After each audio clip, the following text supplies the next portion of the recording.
Once upon a time, in the center of ancient Rome, where brutality is the order of the day and the respect for human life was almost absent, being a Christian was a very serious offense that could lead a person to an agonizing death. Imagine this, a cauldron, which is a very large pot with tree legs standing almost 6 feet on 3 large stones with large firewood burning under it endlessly. A drum of cooking oil was then introduced into the pot up to a 3/4 full. Then the men tending the fire kept pushing and setting the firewood well to enhance burning, and soon a great fire was burning under the pot and producing great heat, and within minutes, the oil was boiling hot ready for frying. The irony is they were not going to fry any meat for this occasion. No. They were going to fry a human. And fry the human alive. This is a very hard incident to describe, so let's stop here and start the story from the beginning. In the early days, Christianity started as a small group within the Jewish community. Right from the start, there were disagreements among the people. Before Saul changed his ways and became Paul, he used to harm the early Christians who were also Jewish. It's said in the Bible that about a year after Jesus was killed, a man named Stephen was killed for not following Jewish rules, and Paul, who was watching, didn't try to stop it. Later, in the Bible, Paul talks about all the hard times he went through after he changed his beliefs. He mentions how he was hurt many times by Jewish people, whipped 5 times, beaten with rods 3 times, and even stoned once. In 41 AD, Herod Agrippa gained the title of King of the Jews, expanding his territory to include lands previously ruled by Herod Antipas and Philip. This move effectively revived the kingdom of Judea established by Herod the Great years before. Herod Agrippa sought to win favor with his Jewish subjects, but continued the persecution of Christians. During this time, James the Great was killed, St. Peter narrowly escaped death, and other apostles fled to safety. After Herod Agrippa's death in 44 AD, Roman procurators took over governance, maintaining a period of relative peace until 62 AD. However, when the procurator Porcius Festus passed away, a power vacuum emerged. Seizing the opportunity, the high priest Ananus ben Ananus launched an attack on the church and executed James the Just, who was then leading the Christian community in Jerusalem. According to the New Testament, Paul faced imprisonment by the Romans multiple times and was even stoned by the Pharisees, who left him for dead on one occasion. Eventually, he was taken as a prisoner to Rome. Peter and other early Christians also experienced imprisonment, beatings, and persecution. The first Jewish rebellion, triggered by the Roman killing of 3,000 Jews, resulted in the destruction of Jerusalem in 70 AD. This event marked the end of Second Temple Judaism and paved the way for the gradual emergence of Rabbinic Judaism. Claudius Setzer suggests that Jews did not perceive Christians as distinctly separate from their own community until at least the middle of the 2nd century. However, many scholars argue that the parting of the ways occurred much earlier, with theological distinctions emerging immediately. During the era of Second Temple Judaism, there were multiple expressions of Jewish identity. After the destruction of the temple, one path evolved into Rabbinic Judaism, while another path developed into Christianity. Christianity's core belief centered around Jesus of Nazareth, whom they regarded not only as the promised Messiah but also as the Son of God, offering a pathway to God and divine blessings to both Jews and non-Jews. John served the church he loved and died in peace in the city of Ephesus, unlike his apostolic comrades. He did not, however, lead a quiet life. John was one of Jesus' 12 disciples at the time of his death. He also wrote 5 New Testament books, the Gospel of John, the letters 1 John, 2 John, 3 John, and Revelation, traveled much, and took part in the early years of the church in Jerusalem. While John's list of achievements was undoubtedly remarkable, he was probably the first to admit that everything he had accomplished in life was nothing compared to what Jesus had done for him. John's character summary reveals a great deal about how Jesus transforms people's lives.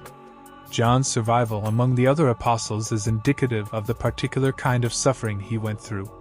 John endured suffering and survived while the other disciples all perished. John's life exhibited the traits of a martyr, even if he was not one in the strict sense. He was a model sacrifice that may be imitated.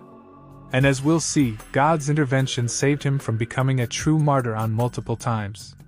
Among the angrier disciples of Jesus were John and his brother James. A distorted image of John is frequently produced by artistic interpretations and first-hand accounts.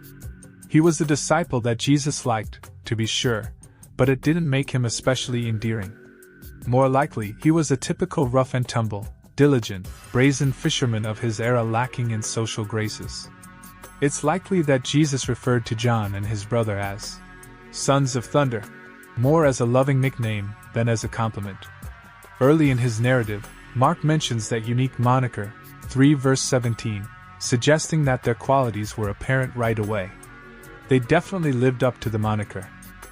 Once, following their observation of Jesus' transfiguration on the mountain, Peter, James, and John got into a telling disagreement about who was the greatest among them within the group of disciples. John said that he and the others had confronted someone who was casting out demons in the name of Jesus, after Jesus had neutralized that argument. Luke 9 verse 49 states that they had urged the guy to cease, because he does not follow with us. John was surprised by Jesus' desire that others be encouraged to exercise the authority bestowed upon them in Jesus' name, as he had anticipated Jesus to grant him approval. However, the competition for status and power was far from ended. The last voyage to Jerusalem and an event in Samaria, a town where Jesus was not welcomed, are promptly described by Luke. "Lord, do you want us to tell fire to come down from heaven and consume them?" John and James offered to take action, anxious to demonstrate their perceived increased authority among the Lord's followers. Luke 9 verse 54. It's possible that Jesus turned so they could see his face but said nothing, as we are just told that he turned and rebuked them for this idea. Perhaps the gaze was a more painful correction than the words. The discipleship process Jesus spent a great deal of effort and time practicing with the earliest disciples, and it persisted all of the apostles' lives. John had to learn the hard way of love. He is disclosing what changed him from a son of thunder to a son of love when he continuously uses the name Jesus loved to describe himself in his story. John 13 verse 23. He was loved by Jesus. John's thirst for the truth never went away. It seems clear from even a cursory study of his gospel and the 3 letters of John that the author was an ardent defender of the truth. However, what comes across even more from John's writings is that he was a man of love. By the conclusion of his life, John had condensed his teaching into a single, gentle command. "Children, love one another," according to ancient witnesses like Eusebius. It seems that was his go-to response whenever he was asked to say something or offer an opinion. When questioned about it, he said that if that one command was properly followed, then everything else would take care of itself. The beloved disciple, mentioned in the New Testament, was the brother of James the Great. He played a significant role in spreading Christianity, establishing churches in Smyrna, Pergamos, Sardis, Philadelphia, Laodicea, and Thyatira. According to tradition, the Roman Emperor Domitian ordered that the Apostle John be boiled to death in oil, but miraculously, John continued to preach from within the pot without being harmed. On another occasion, John was compelled to drink poison, yet as promised in Mark 16 verse 18, it did not harm him. Despite these attempts on his life, John, who was leading the church in Ephesus at the time, was eventually banished to Patmos in AD 97.